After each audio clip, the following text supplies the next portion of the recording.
Okay, now let us consider next case number 4, that is diamond cubic structure और diamond cubic packing. ठीक है, तो ये diagram बनाओ पहले फटाफट।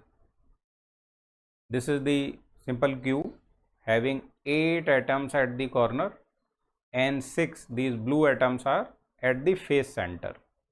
Okay, just like the previous case, पिछले केस की तरह ही 8 एटम जो है इसके कॉर्नर्स पे हैं और 6 एटम इसके फेस सेंटर्ड हैं, और ये 2 एटम मिनिमम डिस्टेंस वाले टच कर रहे हैं।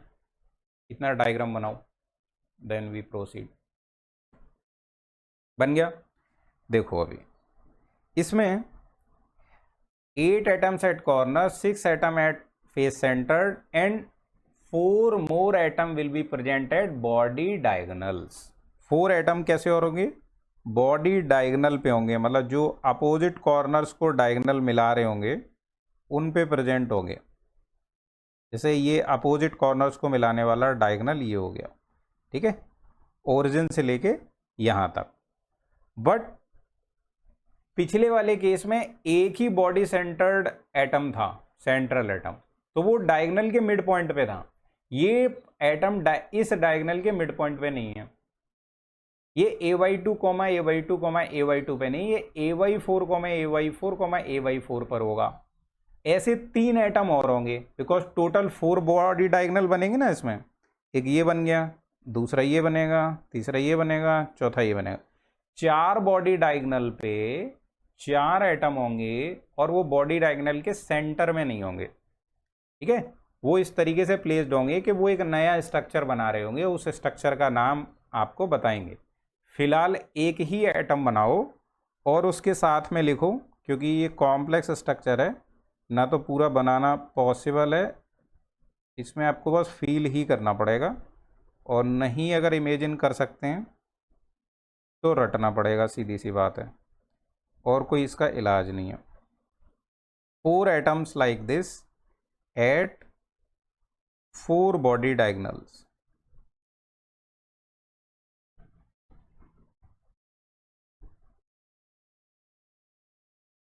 फोर बॉडी डायगोनल्स, ठीक है।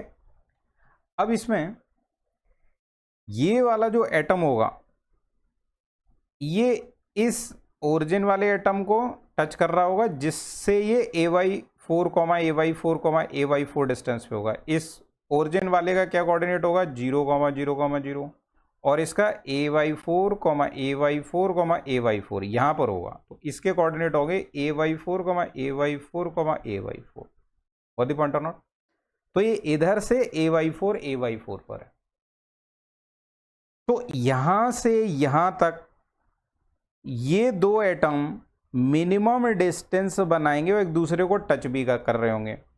मतलब ये वाला जो एटम है, एक तो इस सेंट्रल एटम को टच करेगा, सॉरी कॉर्नर एटम को, और इस कॉर्नर के साथ में जो 3 फेस हैं, एक ये फेस है, एक ये फेस है और एक ये फेस है बॉटम वाला, इन 3 फेस एटम को भी टच करेगा। मतलब ऐसे ये 3 एटम को टच करेगा और एक सेंटर एटम को टच करेगा, इसके ऊपर यहाँ पर ऐसे एटम होगा, इसको इसको इसको और इसको टच कर रहा है, या ऐसे देख लो कुछ 1 2 3 4 एटम यहाँ पर है, तो वो इनको टच कर रहा है, ऐसा कुछ स्ट्रक्चर बनेगा। इस स्ट्रक्चर को बोलते हैं, व्हाट टू से, इसको नाम दिया जाता है आपका face centred tetrahedral, face centred tetrahedral.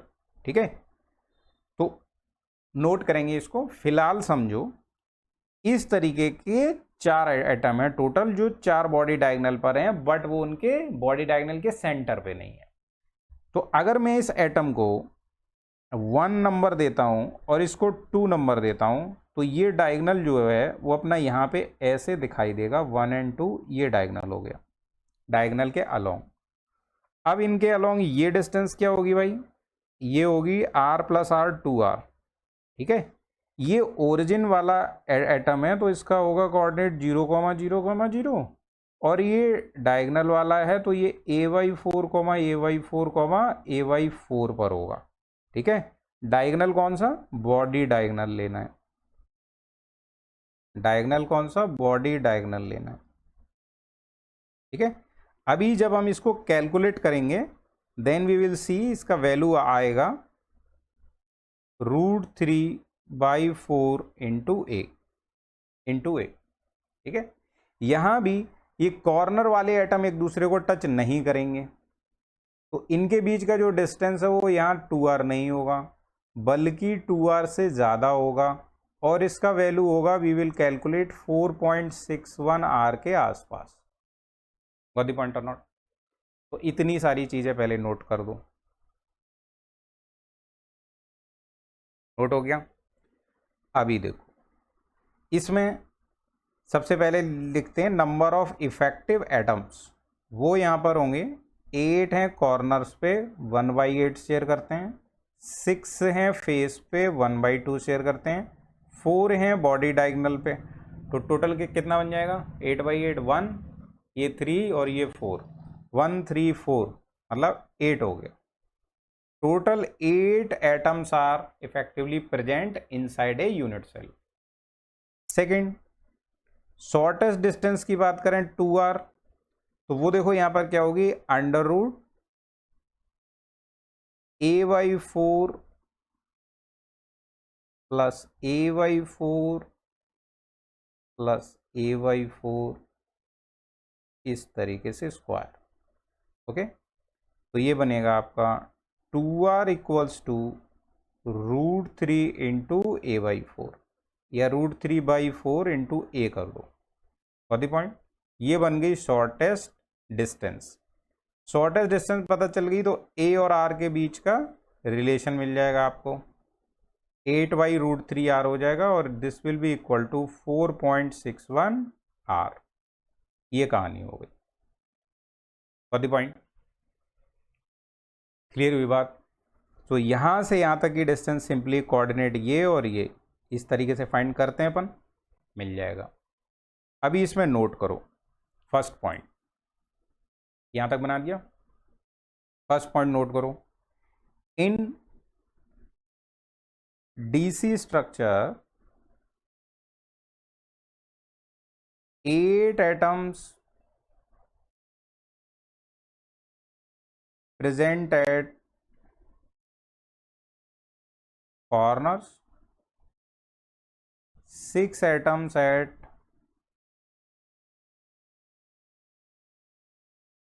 face centers and 4 atoms at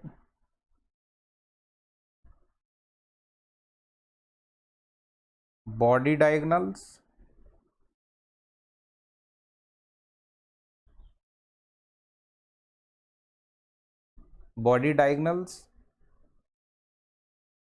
at a/4, a/4, a/4 from the corner in a tetrahedral form, tetrahedral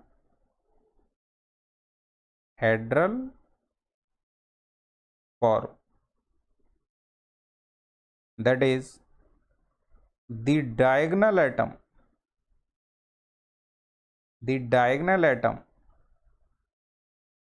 will touch one corner atom and 3 nearby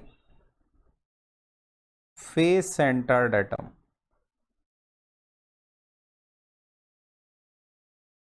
face centred atoms. अभी देखते हैं इसका tetrahedral shape किस तरीके से बनता है। तो +2 में हम लोगों ने पढ़ा है टेट्राहेड्रल शेप किस तरीके का रहता है, इस तरीके का टेट्राहेड्रल शेप रहता था, जहाँ 3 एटम जो है वो रहते थे एक ही प्लेन में, उसे बेस प्लेन बोल सकते हैं लाइक दिस, और एक एटम रहता था यहाँ और एक एटम रहता था इसके भी ऊपर, ये वाला जो एटम है ये इन 3 से कनेक्टेड रहता था लाइक दिस, और ऊपर कनेक्टेड रहता था इससे, and the top most atom is connected like this also. Clear हुआ ये पिक्चर, दिख रहा है?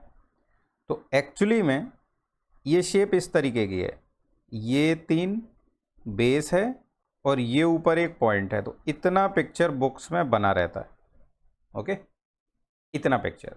सेंटर में एक एटम और रहता है इसमें, कटिंग पॉइंट ऐसे ट्रायंगुलर है, और यहां से इस ट्रायंगल पर ये तीनों कनेक्टेड रहते हैं with the top, but top वाला एक अंदर इसके एटम और है, उससे कनेक्टेड रहता है like this. So this is the tetrahedron shape. ठीक है, अब ये शेप हमारी इस डायग्राम में कहां पे मिलेगी उसको समझो। देखो, जैसे यहां पर फोकस करो जरा, ये वाला जो ओरिजिन वाला एटम है, okay, this will be considered like the top atom this. Okay, देखो, अगर मैं यहां वाई एक्सिस इस तरीके से बनाऊं, वाई एक्सिस इस तरीके से बनाऊं, और एक्स एक्सिस इस तरीके से बनाऊं, और जेड एक्सिस इस तरीके से बनाऊं, जो कि एक दूसरे के 90 पर ही होंगे, ओरिएंटेशन बदल दिया है बस। ठीक है, ओरिएंटेशन चेंज किया है बस। तो इसमें जो ओरिजिन वाला एटम है वो यहां पर है। ओके, ओरिजिन वाले एटम से डायगनली इस डायगनल पर AY4 और AY4 पर, यहां पर वो सेंट्रल वाला एटम लाई कर रहा है AY4 पर। ठीक है, तो उसको मैं इस तरीके से दिखाऊंगा,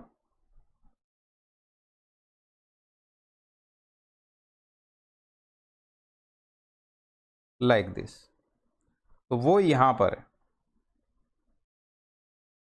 AY4, AY4, AY4 पर है।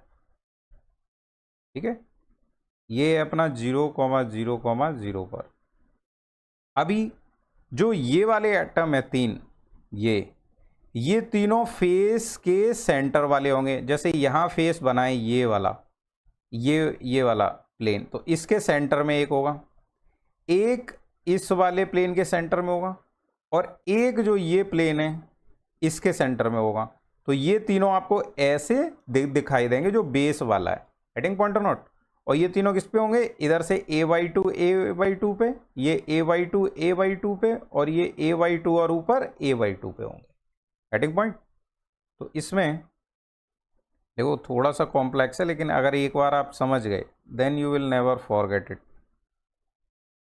एक एटम यहां, दूसरा यहां,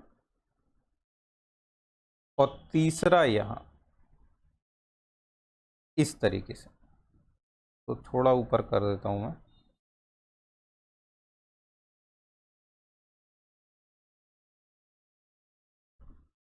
इस तरीके से, जिसमें ये बनाएंगे ये बेस वाला ट्रायंगल इस तरीके से, और ये टॉप वाला एटम जो है वो हो गया अपना ये ओरिजिन वाला atom.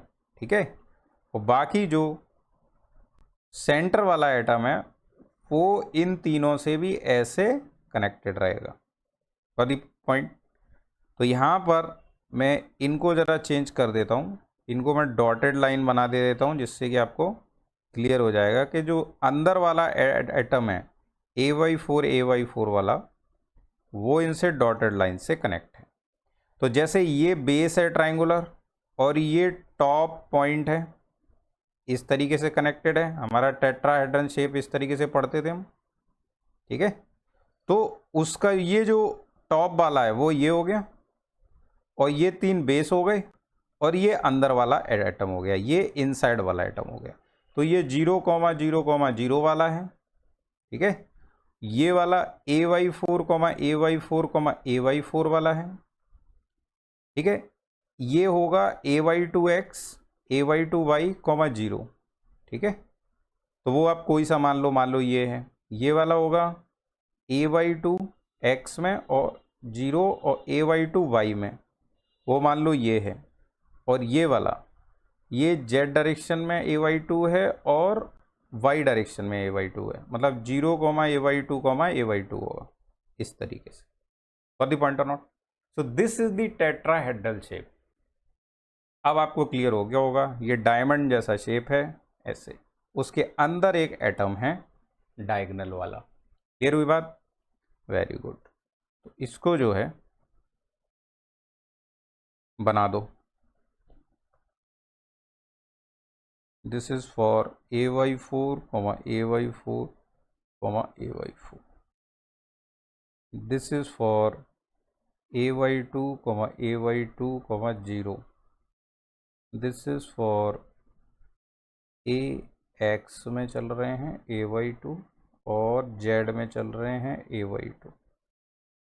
This is for X में 0 है, Y में है और AY2, ठीक है। So this is our tetrahedral shape.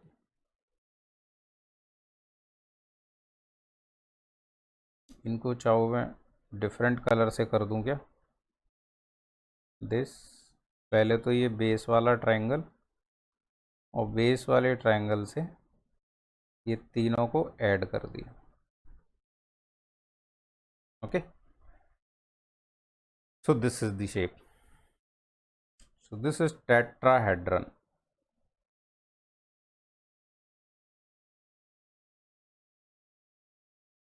Tetrahedral भी बोलते हैं, कहीं कहीं इसको टेट्राहेड्रॉन लिख देते हैं,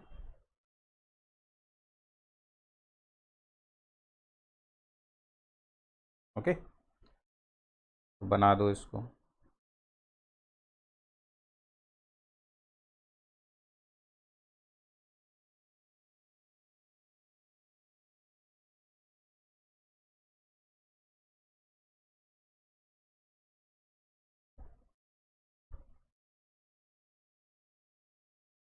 done.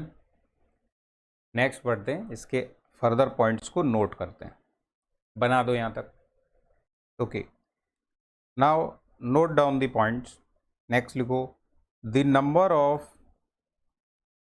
Atoms present inside unit cell और इफेक्टिव एटम्स है ना। तो n इक्वल टू, सबसे पहले आपका कितने हैं टोटल? 8 है कॉर्नर्स पर, है ना। तो 8 atoms at the corner 1/8 share करते हैं। फिर 6 atom at the faces 1/2 share करते हैं। और 4 एटम यहाँ बॉडी डायगोनल पर हैं, है ना, AY4, AY4, AY4। तो टोटल कितने हो गए? 8। नेक्स्ट, the coordinates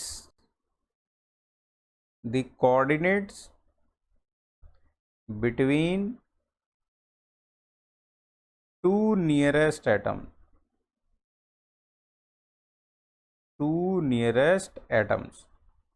तो वो क्या होंगे? एक तो अपन ये ओरिजिन वाला ले लेते हैं 0,0,0 है ना, और इसके नियरेस्ट ये वाला है AY4, AY4 वाला। दिस इज द नियरेस्ट, ठीक है। तो नियरेस्ट ये है, तो अपना शॉर्टेस्ट डिस्टेंस क्या बन जाएगा? शॉर्टेस्ट डिस्टेंस, क्योंकि ये एक दूसरे को टच करेंगे तो 2r के बराबर ही होगा। और 2r इक्वल टू क्या हो जाएगा? x2 माइनस x1 का whole square by 2 minus y1 का होल स्क्वायर और z2 माइनस z1 का होल स्क्वायर, 2 पॉइंट्स के बीच का डिस्टेंस। तो ये सीधा सीधा √3 AY4 मिल जाता है, ठीक है। So this will be your value of shortest distance. फिर अपन लिखते हैं relation between A and R, तो वो दिख ही रहा है यहाँ से। 2r इक्वल टू मिला अपने को √3/4a, है ना। तो यहाँ से a इक्वल टू कितना बनेगा, ये बन जाएगा 8r या 8/√3r।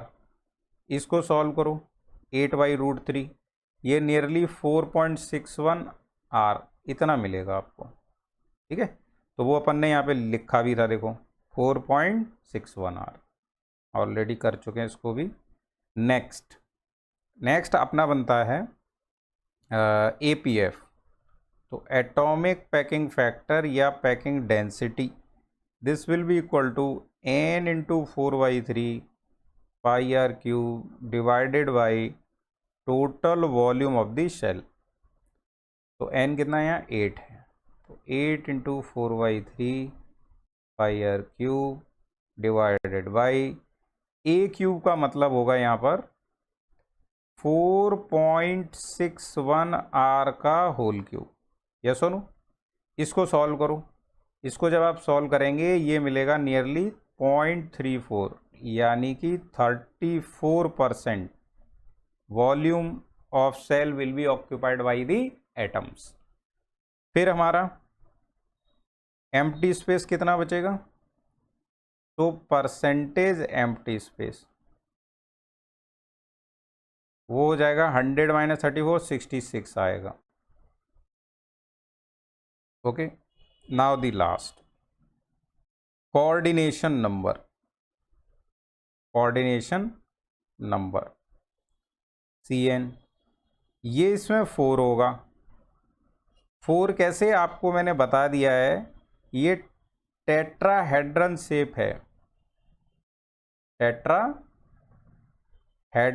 या टेट्राहेड्रॉन शेप, है ना। या इसी को क्या और बोलते हैं, टेट्राहेड्रन और टेट्राहेड्रल और face centred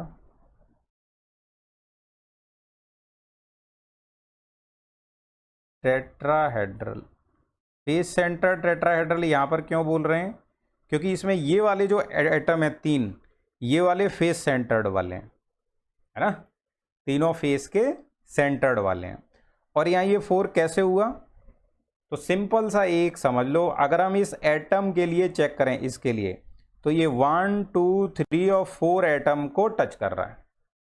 this atom will be touching 4 atom. Okay, ठीक है। तो सिंपल सा यहाँ ये हो गया।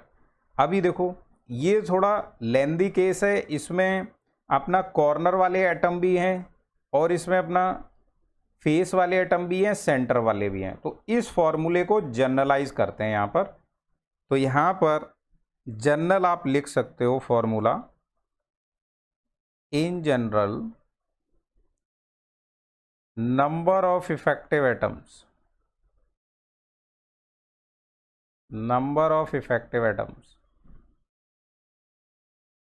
n will be equal to n1 plus n2/2 plus n3/8, ऐसे लिख सकते हो। वेयर n1 होगा आपका number of atoms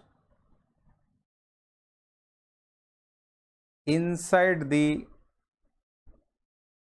unit cell. तो जो पूरे यूनिट सेल के अंदर हैं उसमें तो कोई फ्रैक्शन होगा नहीं, तो n1 हो जाएगा। n2 होंगे number of atoms at the faces, face centre वाले, तो उनका बाई 2 हुआ है ये, ठीक है, n2 का बाई 2। और n3 number of atoms at corner, at the corners. तो कॉर्नर्स वाले जितने हैं उनका बाई 8 किया जाता है। तो ये अपना जनरल फॉर्मूला हो गया नंबर ऑफ इफेक्टिव एटम्स को फाइंड करने का, ठीक है। अब इस केस में एग्जाम्पल क्या क्या है, कौन कौन से मटेरियल है, जो ये केस शो करते हैं, सबसे पहले तो जैसा इसका नाम है डायमंड, तो डायमंड, दूसरा सिलिकॉन, तीसरा जर्मेनियम, चौथा गैलियम एंड एस का कॉम्बिनेशन, और पांचवा जिंक सल्फेट। ठीक है, तो this is the complete case number 4 diamond cubic. तो सारे पॉइंट्स इसमें कवर हो गए। मेन है इसमें ये डायमंड शेप को समझना कि वो स्ट्रक्चर के अंदर कैसे बन रहा है। ठीक है, तो अगर इसको समझ लिया अब आप कभी नहीं भूल सकते इसको। ठीक है, तो डन कर दो, इसको कंप्लीट करो, नेक्स्ट केस की तरफ बढ़ते हैं।